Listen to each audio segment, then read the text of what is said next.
21st to the 28th. I would imagine everybody would generally apprise of that. But should we wait a few more minutes to see if anyone other folks join? You got 25, which is pretty good. Yeah, so we had once we sent out the revised invite, we had about 29. So at 25, I think we're at a good place to go ahead and jump in. All right, great. Well, thank you for all joining today for our WTC MAC meeting. And I think we've got a good agenda today. I'm here, Crystal and Sharon have been great in helping me get this squared away, as working with Ed as well. So today we've got a few things to talk about. One, we're going to give you an update on our case study work. I think those are starting to become good tools for us to use, and we'll talk about that. We also have been, over the last few MAC meetings, we've talked about carbonization and decarbonization. That seems to be a topic of interest. So I wanted to bring one more level of detail with Urban Land Institute talking to us about their new program called Greenpoint. And they're going to talk to us about that. And it's how the back end of all the data that's being developed is going to be used by an organization and may provide a template for us to think about for use by the WTCA. And then lastly, we're going to talk a little bit about the member forum, as well as an idea that Ed and I have been thinking about for decades, but I don't know why we haven't put it forward. And that's how to use this group as a resource to new WTCs on the MAC side. And we're just going to do an exploratory overview of that. So with that, I wanted to do one thing new, and to see if there are any people who are attending a MAC meeting for the first time, and if they could introduce themselves and tell us what MAC, what WTC they're from. I don't know if that's the case here or not. We'll soon find out. Okay, no new attendees today. Of course, I'm the new attendee. I've already introduced Charlie. All right, great. And any others today? All right. Well, thank you, Badal. We want millions more of you every time. All right. Good. All right. With that, Crystal or Sharon, do you want to give us an update on the case studies real quickly? Of course. Thanks, Charlie. Yes. So hi, everyone. Just a brief update for today, maybe a little bit of going back to what the case stories are. So the Real Estate MAC specifically wanted to develop just case studies, case stories around a handful of our successful members around the network, to be used not only amongst yourselves, amongst the membership, but also for our business development team, so that when they meet prospective members or external organizations, that they can really use these to showcase what the WTC network is and how a World Trade Center functions. We formed a task force around developing these case studies of about 5 or 6 individuals from this MAC, who helped us to square away what are we looking for specifically in these case studies, and which World Trade Centers can we go to for this first round. And so we set aside 10 members, really distributed around the different regions. We've already published the Cyprus and Dresden case stories. Those are available on the Resource Center if you'd like those. We're finalizing Portland, World Trade Center Portland. Sumi's on the call today, so Sumi, thank you for your help with that. We also are finalizing World Trade Center Metro Manila, as well as World Trade Center Abuja and World Trade Center Rotterdam. Thank you, Eveline, for that. And World Trade Center Montevideo. We have 2 others which are still in the draft phase. Those are China World Trade Center, Beijing. Bedankt, Frank. World Trade Center. Oh, sorry, Eveline. Okay. So we are working on the drafts of China World Trade Center Beijing, and World Trade Center Asuncion is still in a draft phase as well, first draft. So our timetable has been extended, as many of you may know. So I am hoping to have these ready to go published, all 10, no later, I would say, than mid to late July. based on kind of where we're at. The ones that I said are almost finalized should be done in the next couple of weeks. We're just waiting on some approvals. Great, thanks, Charlie. That's fantastic. That's increases the number that we were ultimately going to do. So that's fantastic. We got that coming, and those are really high quality products. So I hope everybody's using those. And taking. Could I ask a question? Sure. Yeah. It's Per Saxegard from Oslo. Charlie, you made some report back in time where differentiating the value add of the brand and the concept and the network were sort of well put together. How could anyone comment on what we can see from these 10 cases now? How much are we able to see of what differentiates and what kind of value add both community-wise and financially we can derive from this? I'll take the first crack at that. The three reports that our firm worked on back in 2001, 7, and 12, those were very comprehensive, detailed analytics that talked really more about the economic development profile and the role of those buildings. These are a simple 2-page thumb snapshot that tries to communicate the same information, but at a higher level, but they're packed full of data and information. So there are 2 tools. The 2001 through 2012 reports are still available, and I think that they have a role still as once one gets deeper into the weeds on the World Trade Center, I think they become more valuable. But this really exposes the reader, I think, and the consumer of the information to a high-level information pack in piece. And I think that those are the 2 different roles. I think one's more informative and deeper, and one is more thoughtful but very sharp and pointed. And both. Yeah, well put. Yeah, I would almost say, Charlie, these are almost kind of like a handshake to first meet the network, to first get like a little handshake, little taste of who we are, what our members are, what they're doing. And then those Johnson reports definitely get into more of the detail and the back end. But if I remember correctly, we were discussing to sort of try to pinpoint the differentiators and the value add, but that has not been the case focus-wise, if I understand correctly. No, Ed, do you want to talk a little bit, Ed, about the, I think they do communicate the value add. They have to be interpreted, they have to be thoughtfully read, but they certainly do, I think, speak to value add and why there's a difference between traditional real estate and WTC real estate.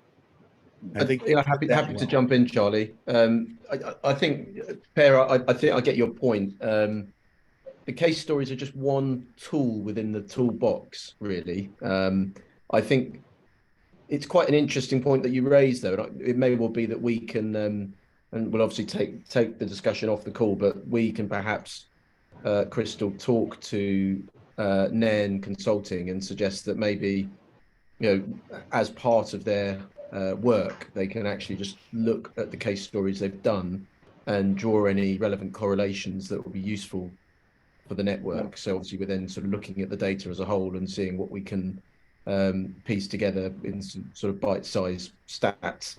So we can do that, and that will be easy for them to do because it's all relatively familiar to them. That sounds like a great idea. Yeah, I think they're ultimately just one of these tools that the likes of Anais, Danica, and many others with Milan and Carlos will be using when they speak to people within our network that are interested in acquiring more licenses or a license. Yeah, because we've been several rounds in Oslo, and it comes up so often, those questions. What are really the differentiating? What are really the value add? What, etc., etc. So I thought the case studies were sort of trying to formulate that also, if possible, by numbers. Yeah. I don't think we, at this juncture, we've put together them on a grid to kind of start developing benchmarks among the 10 of them. We're just not there yet, but I think that may be a possibility because we've got the data set now. So, our job is always to try to increase the quality, and this is just another layer of information I think we're starting to build in our arsenal. And I think Yeah. these will be pretty powerful. Yeah, I think good. that they're well done, they're well researched. Very good. Thank you. Thank you. All right. I think it's time to shift over to Greenpoint with the Urban Land Institute. And I'd like to do a quick introduction if I could. I would imagine many of the people in the WTC are members of Urban Land Institute. But it is a distinctive organization. I think that they're always trying to advance the real estate industry across the world in a very powerful way. I've had a couple experiences working with them and they've been nothing but positive. So when I think we talk about the Urban Land Institute, we think about forward thinking and well-researched and thoughtful. And so as we introduce both Ben and Marta to talk about Greenpoint, I think the intention is always to make the Urban Land Institute goal is always to make real estate better. So with that, I'd like them to talk about where they have gone with Greenpoint and what the application is for groups like ours. And I read about this when Blackstone had put their portfolio inside this process, which amped up the inventory of buildings being analyzed and benchmarking against. And so that's what this is all about. We have a huge organization with so many pieces and facets of real estate. I think we could be a win-win relationship here. So Marta, I'll turn it over to you. Thank you. Wonderful. Thank you. Well, thank you for having ULI, the Urban Land Institute, and our Greenpoint Center speak to you all today. We've got myself, Marta Schantz. I'm a co-executive director of ULI's Randall Lewis Center for Sustainability and Real Estate. And we have my colleague, Ben Foreman, on the line as well. Say hi, Ben, if you want. Hi, all. I'm a senior associate on the ULI Greenprint team. And we are really pleased to connect with you and share a little bit about what we are doing at ULI on sustainability overall, but more specifically with respect to our Greenpoint Center for Building Performance and this community we've built. Ben, would you mind sharing your screen? Oh, you're ready. Beautiful. Can everyone see it all right? Yes. Yep. Okay. Wonderful. So this is our team. You can see myself and Ben as some of the many people involved in the work that we're doing within our efforts at ULI. And Charlie did a really nice job kind of introducing the Urban Land Institute overall, but Ben, you can go to the next slide. What we do within our Greenpoint Center in specific, as Charlie mentioned, is a lot of thought leadership. ULI, the Urban Land Institute, we don't lobby, which is kind of unique for an industry group. And so instead we put more emphasis and value on thought leadership and knowledge creation and sharing. And so we have a huge research team with centers and initiatives that cover everything from infrastructure to capital markets. You may be familiar with our annual Emerging Trends report, perhaps, as well as housing we do a lot of work on, and sustainability. And within sustainability, we have our Greenpoint Center, like a blueprint for green real estate, if you will, that looks at everything from research and thought leadership around the business case for green building. In real estate, we do a lot of reports, webinars, articles.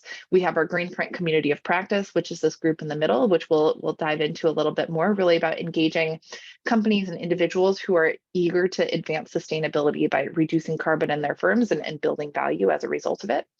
And then we also do some work with technical assistance at the local level, engaging with the public and private sector to collaborate and drive building decarbonization. So on the next slide, we'll go into a little more detail about this Greenpoint Community of Practice in specific. Charlie had asked that we give a picture of, and I quote, what the heck is going on in this space with respect to ESG and reporting and expectations. And so this is one place where I can speak to that a little bit. The idea that across the industry globally in the real estate sector, we are seeing a lot of increased expectations around ESG, environmental, social, and governance practices in the space. The idea that you can't greenwash Nobody can greenwash anymore. Like everything must be transparent. Folks need to be serious about advancing their sustainability efforts across ESG, specifically around decarbonization toward these science targets by the Paris Climate Accord.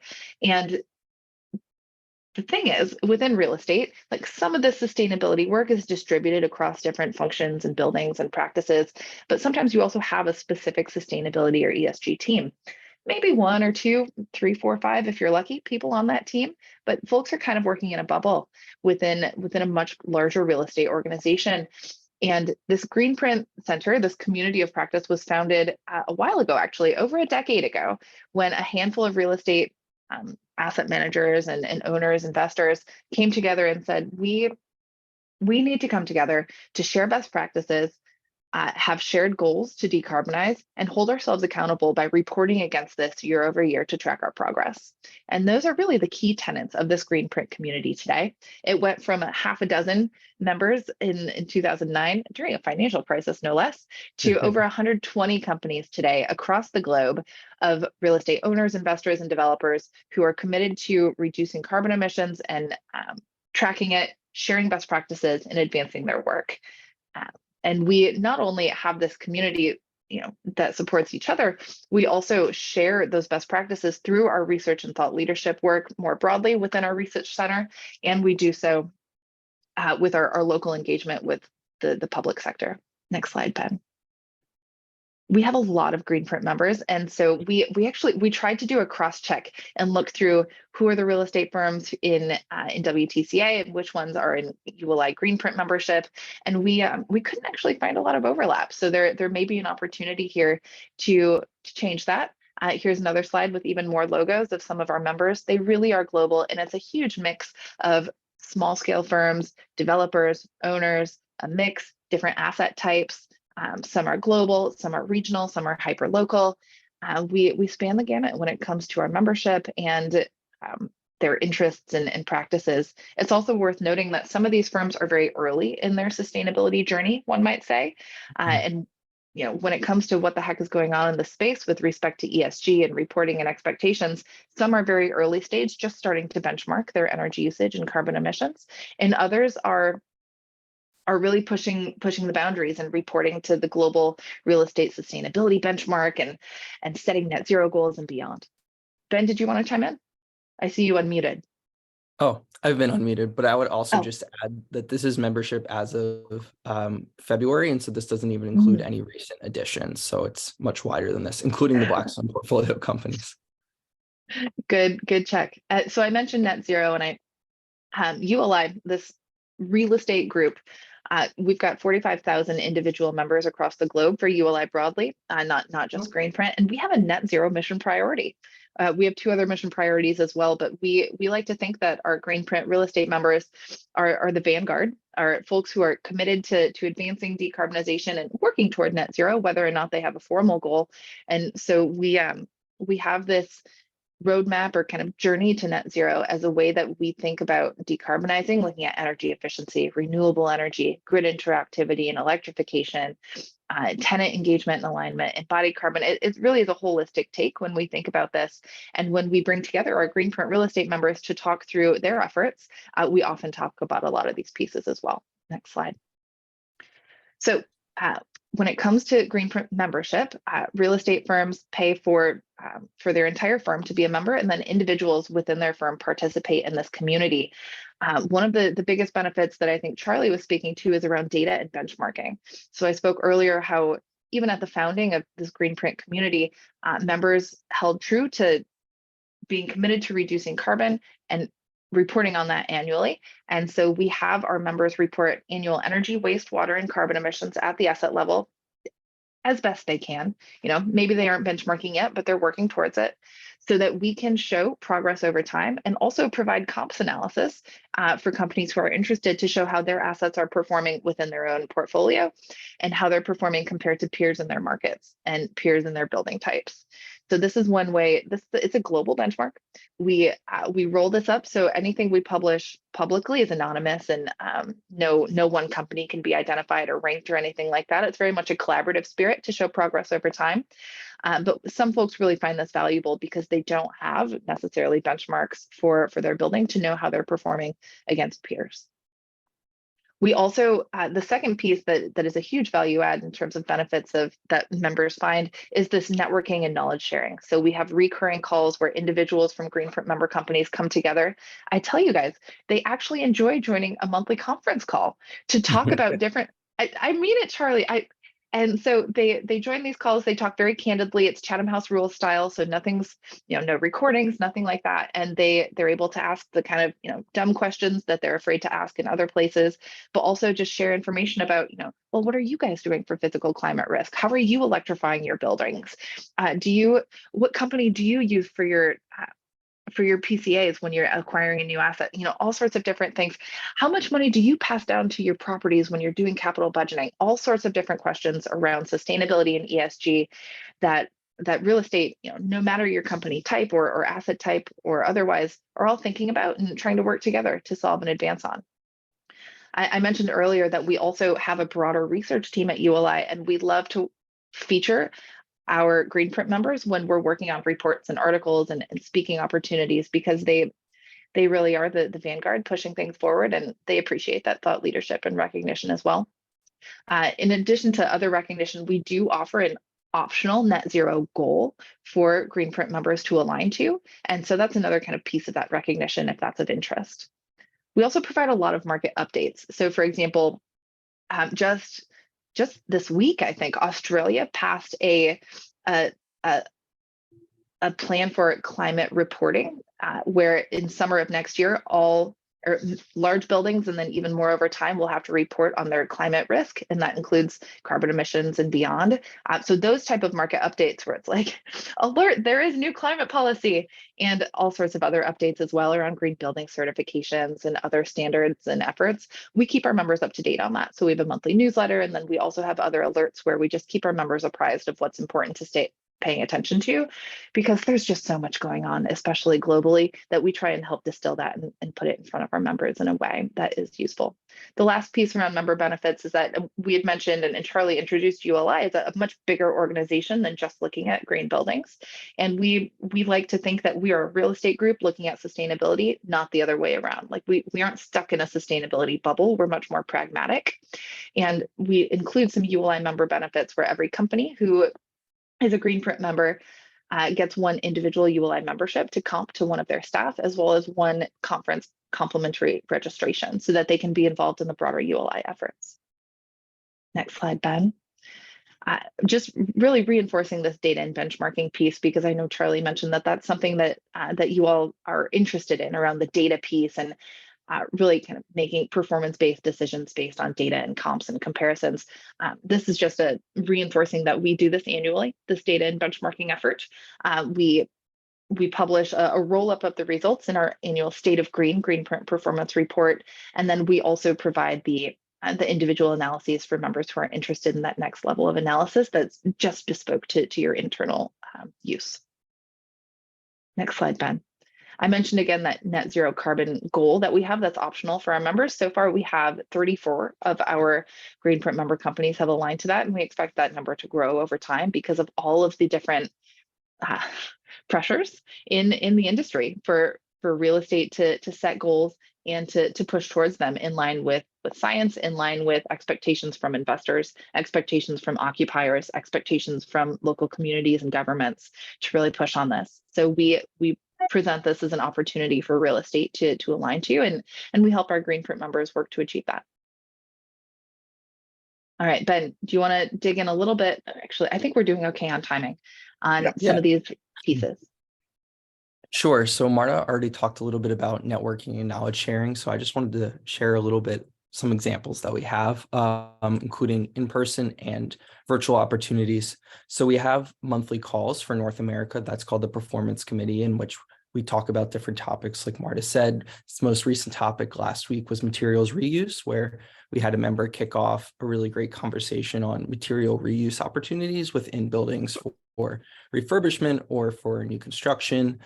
We also have subcommittees that meet a little bit more regularly, such as single family rentals coming up today. That's a really exciting market that we're getting into. We also have renewable energy, multifamily. In Europe, we're rolling out an SDR call and just Europe regulations. So I should mention that we also have performance committees for Europe and for APAC, because we know regulations are, regional, they're not global a lot of the time. And so we're trying to specify more to those needs. And then with regards to in-person opportunities at fall and spring meetings, we'll have a Greenprint members breakfast, which is a really nice time for more relaxed networking. And we've also rolled out regional mixers, where again, this is a networking opportunity put on by Greenprint in different cities throughout the United States. Marta, do you want to add anything to that? Just to reinforce the point that you've got Ben and myself who are seated in the Americas, but Greenprint is a global effort. So we do these calls in North America, and we do them in Europe, we do them in Asia Pacific, and we also have our members come together regionally as well. So we do have a very global perspective on this. It's not just the US. And then with member-driven thought leadership, we try to integrate our members as much as possible into the pieces that go out. So it's, for one, really great PR for our members to be putting out the really great work that they're doing.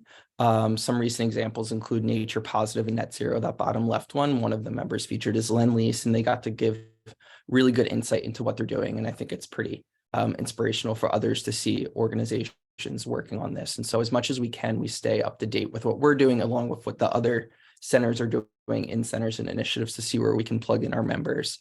And this includes speaking engagements as well. So sometimes we'll have panels at fall and spring meeting on these reports or in related topics, and we'll plug in our members for those speaking engagements as well. And then lastly, I'll also talk about the Innovation Partners Program. This is something I'm really excited about. This is what I lead, and it's a way for property service and technology providers to showcase their sustainability offerings to our members, but in a little bit more of a peer-reviewed way. So before a company can join the Innovation Partners Program, they have to have worked with one of our Greenprint members in the past, and they have to have vouched for them. And then we talk about it at the performance committee before an innovation partner joins the program. And so it's not just a ton of vendors coming at you. I'm sure you have vendors all the time in your emails. It's a program where we know these are tried and true companies with offerings that our members find really valuable. And so one of the things that they can do is put on webinars on what they specialize in. Susu, for example, is a rent reporting company. And so multifamily owners can plug in their apartments with a Susu, and then they'll do credit reporting for the tenants. And so this helps more on-time rent payments and also helps tenants. It's a social strategy as well, up their credit. So that's a really cool example of one. We'll also have sneak peeks at different offerings, as well as we're starting to give Greenprint members some demos and some specialized opportunities. So for example, Transparent Energy, which is now an alum, but we're still connected with, has a standby list for offsite renewable opportunities just for our members, because it's a really competitive market. And so this is one of those cool benefits that you get as being a part of the program. Oh, and lastly, no, I was wrong. This is our last slide. Member-driven resources. And so we really take to heart the feedback that we get from our members. And so oftentimes we'll have resources come out of that. An example of that is the Global Green Building Policy Dashboard. And so there's about 47 cities globally that we partnered with ARUP to create ongoing annual reports of policies related to anything really happening that can affect your buildings.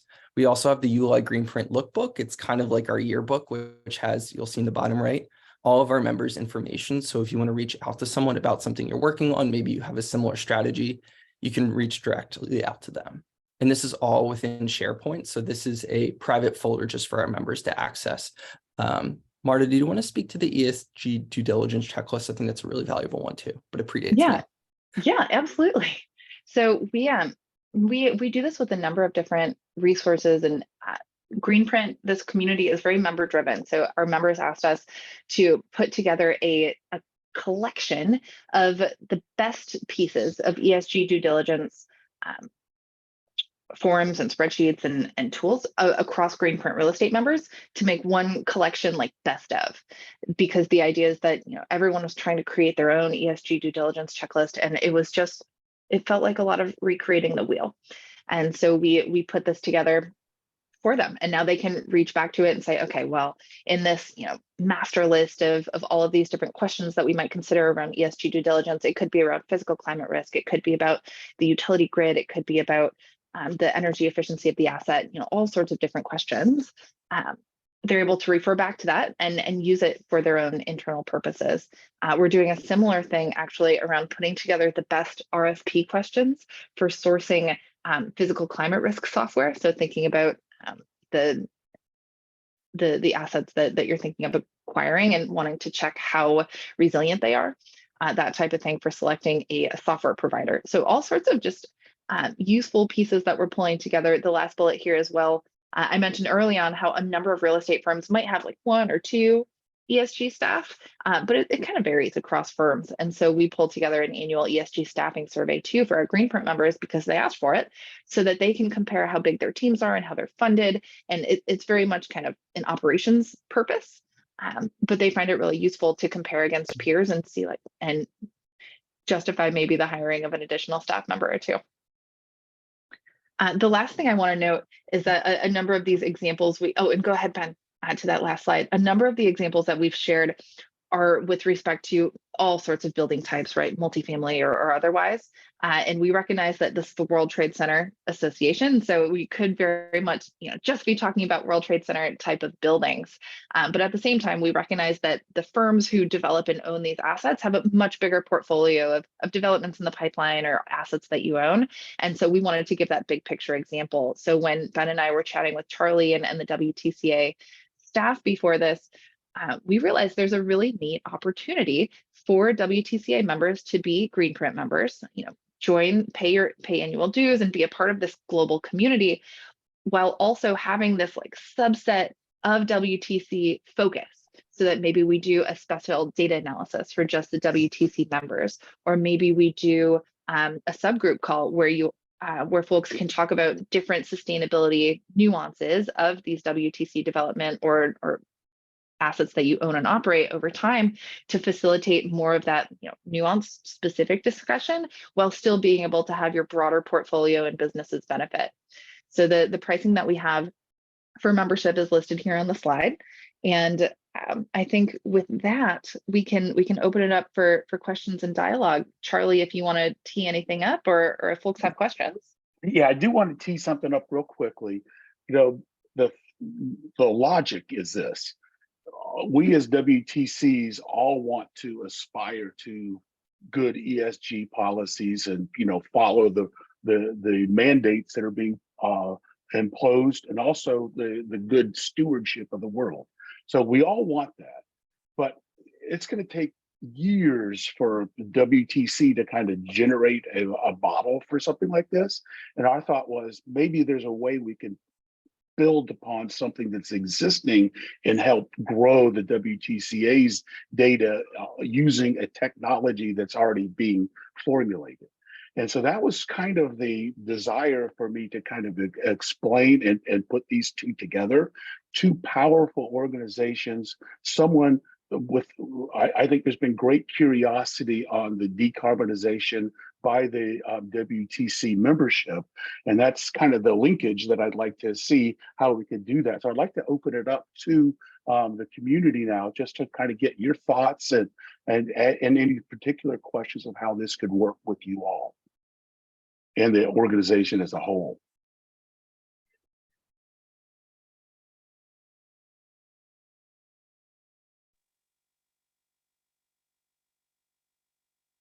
Okay. Yeah. Hi, Robin, do you have any perspectives at your level? Because you see such international things all over the world all the time. Put them on the dime there. No, I mean, Charlie? I think. Oh, go ahead, Ed. No, sorry. Well, I mean, I was fortunate enough to have a discussion prior to today with Charlie as well, with the guys from the ULI. And funnily enough, I don't know if I can reach it now from here, because I'll show you guys what I've found as well. So the ULI don't just do this. They also did stuff like this around build to rent. That's obviously a different industry, but we're obviously in real estate in many different sectors, and this is that was our Bible really when it comes to best practices in that sector, and therefore it's again when we're all talking about ways in which to enhance our brand, our rentability, our saleability as a license. All of these things, I think, evolve around, making clear that we are, full of different USPs and that we are, basically leading in our sector. And one of the things that I think is a strength from the ULI is that they've collected a huge amount of data. They, cover a broad range of different real estate areas, such as the one that I've just outlined with build to rent, and it I think it's an interesting fit really for an international network like ours. But yeah, like Charlie said, I'd be quite keen to just maybe get a grasp of how prevalent the ULI is in your relevant area. I don't know if anyone wants to jump in on that. I don't know if the guys in the Netherlands want to jump in on that, or any of the North American World Trade Centers, because it would just be interesting for us to just work out if there is something that we can do with the ULI on behalf of World Trade Center members within our network. I want to comment. I'm sorry. Please, yeah, go. For the Netherlands, I know that Bouwinvest, which is the owner of Rotterdam and The Hague, is involved. They have an ESG department of 6 people, and I will inform them in which way we work together. So I will come back on that, if it's okay. Thank you. But it's very interesting, by the way, what the presentation. Thank you. You're very welcome. I think it actually, oh, sorry, Charlie. I was just going to jump in. I was going to ask Evelyn to actually speak, because I remember in the forum last year, we discussed how do we figure out benchmarking across the Association for Sustainability. And so this is exactly kind of the tool or the partnership that we were looking for. I would be curious, I know Carlos in Latin America, from your end, is Yuli, have you worked with them prior? No, I was going to ask whether the Urban Institute is present in Latin America at all.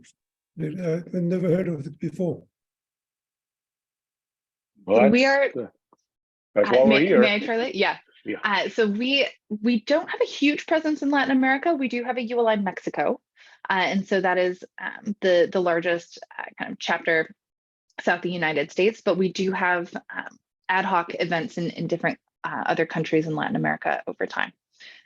This program that we have, this Greenpoint Center in particular, it is a lot of it is virtual, so there is that benefit. But also a lot of what we do is global, so it does bring global perspectives, even if we don't have a ULI chapter in your region. No, but I think since we will be having our regional meeting next August, and we will be centered on real estate development and different aspects of real estate, most of the owners of World Trade Centers in Latin America are real estate developers. I'd say 90%. And they have very interesting projects.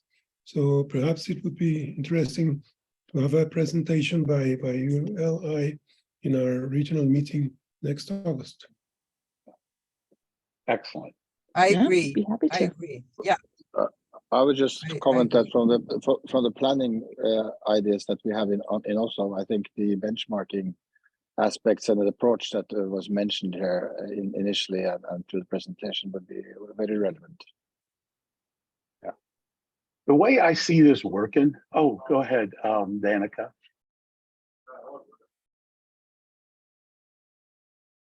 You're on mute, Danisa. You're mutated. Yes, yeah, I'm here. Thank you, Charlie. So Marta and your team, thank you for this wonderful presentation. And I'm just wondering if you have any chapter in Europe, where, how active are they? Can we put us in touch with them? Thank you. Yes, absolutely. So ULI, our broader organization, we have a number of chapters across Europe. So we have a ULI Europe like regional team, and then we also have ULI UK, ULI France, ULI Germany, ULI Austria, ULI Spain, ULI. I think there are more I can't name off the top of my head, but we have a growing presence across Europe. I think we have 5,000 members currently across Europe, and the number continues to grow quite quickly. And in terms of our Greenprint community in specific, we have, of the 120 companies who are ULI Greenprint members, so this kind of subset community, about a third of them have a presence in Europe. So a pretty sizable amount there specifically. That's impressive. Thank you. And I think you all participated in MIPIM. You all have booths and activities that happen. Europeans have a quite affinity towards MIPIM, which is an outstanding organization as well. And it kind of plays some of the role at ULI in Europe. But I bet, you know, the way I see this moving forward, I think WTC has to set some form of policy where it wants to go with respect to carbon neutrality. And I don't know if that happens at the WTC level or at the individual building level. So I think, you know, that needs to get thought through from our perspective. And then, you know, I think us understanding what the requirements of each, I mean, engineers got to talk to engineers sometime to figure out how the data gets transmuted from the buildings to the ULI, and then the benchmark data comes back. So there's a whole process that has to be committed to by the WTCA as well.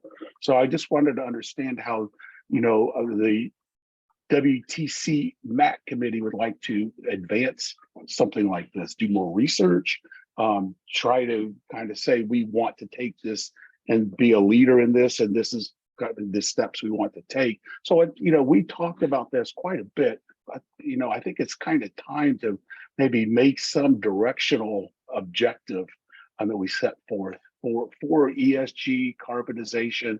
And I think if we could do that as a group, it would be a lot more powerful to help the organization forward. So just thoughts on that, and, you know, how we can kind of really bring this thought process to a benefit to the organization. We're at the point where we've had a lot of discussions about it, but how do we actually advance the ball a little bit? And I like action. So I'm trying to figure out a path forward on this, and, you know, with respect to that.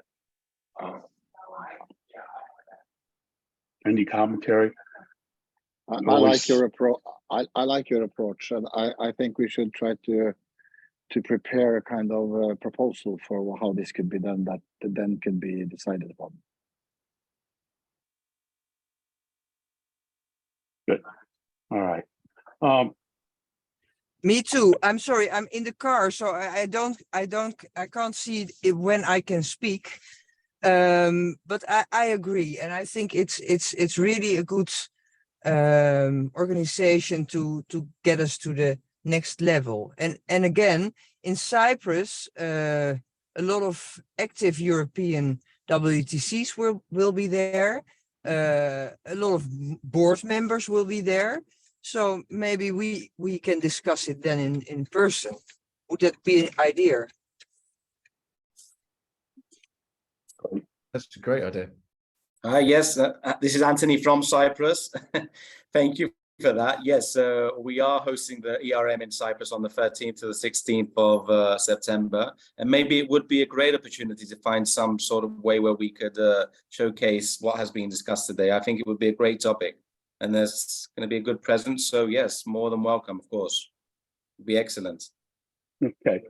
So, you know, what I will work on is trying to codify a process for the WTCA to kind of, you know, advance this, make a decision on, you know, kind of approach and process. But I think once we set the aspirational goal, you would be a vehicle that would help us match aspirations that we all kind of aspire to at the same level. I think that, does that sound like a good process? We take this back, we can reflect on commentary from members, and we would appreciate any emails or things of that nature responding back to Crystal, Sharon, and Ed and myself, and then we'll advance this. Hopefully we can kind of start moving this forward and putting, we talked a lot. Let's see if we can get something moving along. That'd be great. Good. All right. Marta and Ben, you guys are welcome to stay on and just listen to the balance of the conversation so you can see what we're all about. And then I think our next topic really was to discuss quickly about the new member forum in October. Yeah, so we just wanted to give everyone a reminder, the New York Member Forum will be here before we know it. Mark your calendars for October 15th through the 17th. On June 8th, there was an email that went out earlier this month to talk about visitor visas. So if you do need that, please let us know. You can email Clark Lackert directly if you need his email address. I'm happy to provide that. I can put it in the chat. And also too, the member forum will not be in Midtown as previous years. It will now be in the financial district, or as we say here, FIDDY. So we look forward to seeing you all at the convene soon. And just also another reminder, because we did talk about our regional meetings. So I want to share the regional meeting dates with everyone. So we have coming up in August, the Asia Pacific and Latin America regional meetings, and they're in September, the Europe regional meeting. And so the New York regional meeting will take place during the member forum. So we hope to see you. If you have any questions, please feel free to reach out to myself or Crystal. Thank you so much. All right. I think the last topic related to new business. And I want to throw a flag up there just as a placeholder so we can talk about this perhaps in greater detail at our next meeting. But historically, the WTCA has tried to organize resources to help new members execute real estate projects. Carlos in a way does that. We've had John Drew, we've had a building committee. We've tried to have a whole variety of things. But meanwhile, I watch millions of hours be spent by members here, literally millions of hours, on how to fund WTCs, how to choose the right contractors, how to do the right public relations, etc. And I don't know if we can organize ourselves to be a more solid resource to the new members. And we wanted to discuss if there's a role that the MAC committee should play in that area, and not necessarily formalize it. That's what I do for my day business, is do real estate consulting. And I don't think we want to create a mechanism like that, but we have people that are experts in finance. We have people that are expert in public relations. We have people who are expert in various land resources. And we were thinking of a way, how can we organize ourselves to provide the vehicle for new members and existing members that are really struggling on the real estate side to use our resources to help them. So I don't know what that looks like. I don't know how that gets codified, but I think it's a topic that Ed and I felt could be a benefit to the organization and could be an important, meaningful role for the WTC MAC, Real Estate MAC. So just wanted to throw that out there, to have some initial comments, and we'll advance it or not advance this idea as per the reaction from the group here. We have millions of hours of experience in all these categories. If I can build on that, Charlie, I know a while ago, a couple of years ago, I think we started to try and create some momentum here, and that was off the back of inquiries that came from various World Trade Center members that were doing exactly that. They were starting to try and put financing packages together, trying to work out whether they can bring in JV partners that can invest in buildings. So this is, although it's sounds like an obvious thing in discussion between all of us. It's something that we've had from members before, so presumably this must still be of interest for different people within our network. Perhaps it might be that we're preaching to converted here if a load of us have buildings, but yeah, for the wider network, it would be really interesting, I think. I'd like to jump. Yeah, sorry. Charlie. Yes, sorry, I was on another line when you mentioned me. I Thank busted you you. for that. A very good presentation of ULI, and I saw that the chair of ULI is also the co-CEO of Gensler. So I think let's maybe think through the potential partnership on how Gensler specifically can leverage sort of our brand, the license in sort of when they develop certain projects. So I can talk to you offline about that. On this question here, I think, as you know, we're sort of piloting or trying to pilot a more franchise-like model for business clubs.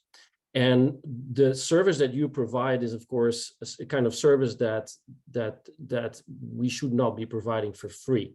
And there's a thin line between us trying to provide this as a service at cost that would run into competition what you do, right, every day.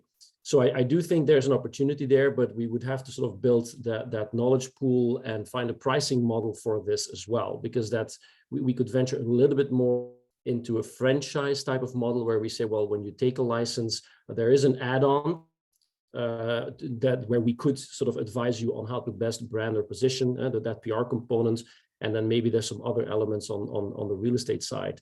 But that's I think, as you know, a lot of work, and we could professionalize it, but it would be a different line of business for us to consider.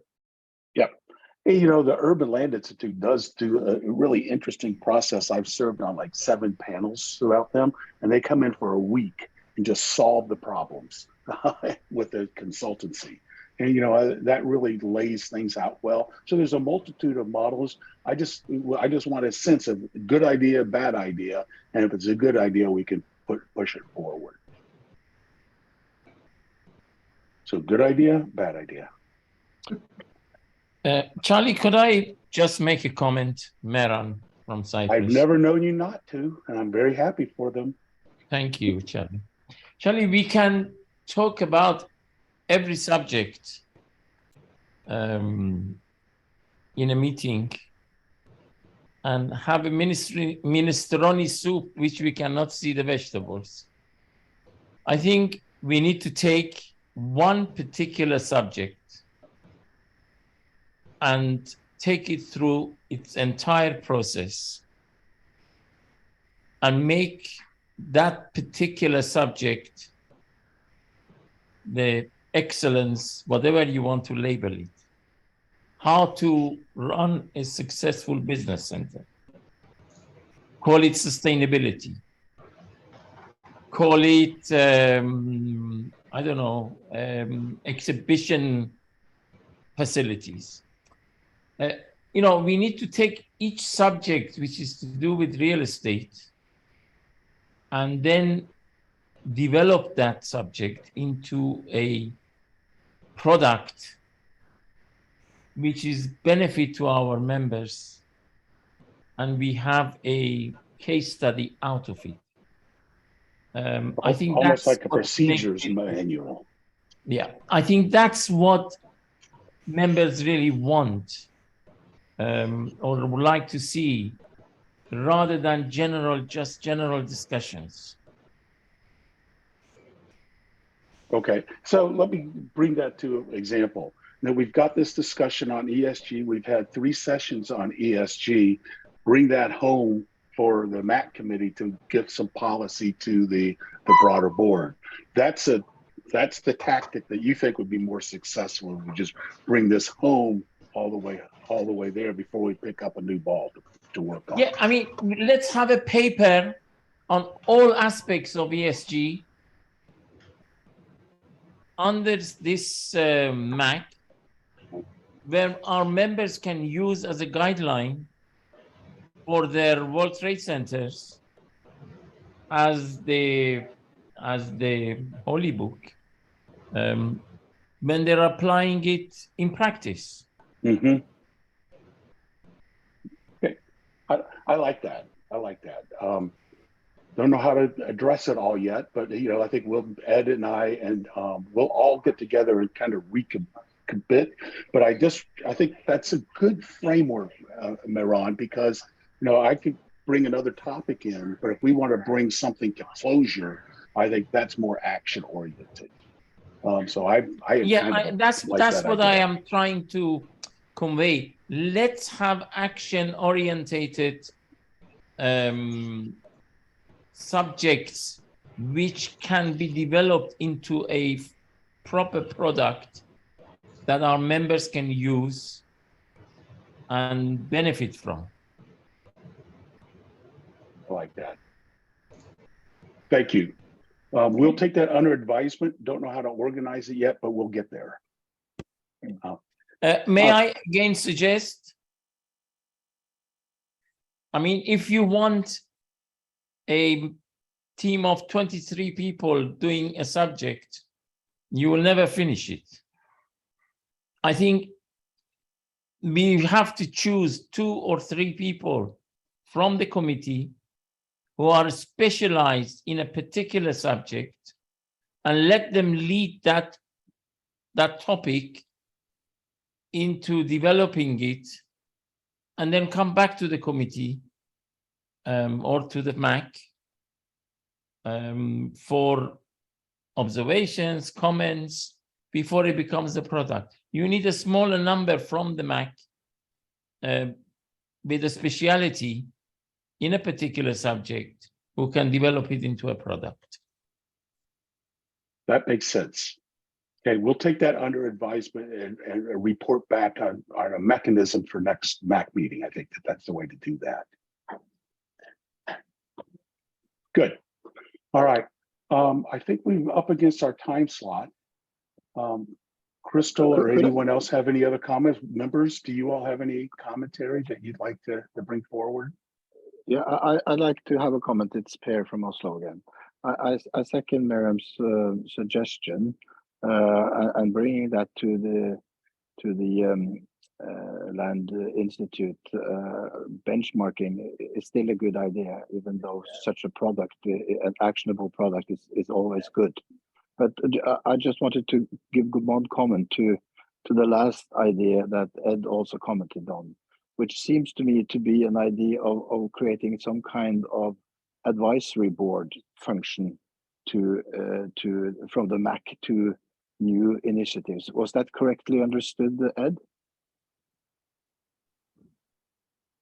Yeah, I mean, advisory board. I mean, it depends how far or how much we would want to get involved. But there are certainly, I can think of a number of examples where a World Trade Center that might not have a building yet, that's looking to find a JV partner that wants to develop in a building, then have that as a World Trade Center, or someone that's looking to gain a license but doesn't have the experience in real estate, could really benefit from this MAC's advice. And it may well be that some of these MAC members on the call would be minded to get involved in those opportunities as well. So it seems like I think that sounds like a good idea, provided there's a process in which the World Trade Center in question would then be able to present its case on a certain subject and then get advice on that during a call, etc. So I think that's a great idea. I really think. Okay, so we've got 2 biggies to think about: the ESG process, and if anyone has a burning desire in their heart to focus on the ESG, on decarbonization, please let Crystal and me know, and that way we can kind of advance what Mehran had talked about and really start pushing this forward. So that'd be great. I've got a hard stop, so I got to jump. Any other commentary, notes? Please feel free to always reach out to us on any topics that you like, and it's been a great meeting. Thank you, Charlie, for bringing in Thanks ULI. very much, Charlie. Very much appreciated. Thank you so much. Take care. Bye-bye. You're welcome. Thank you. Thank you, everyone. Bye-bye. Bye, everyone.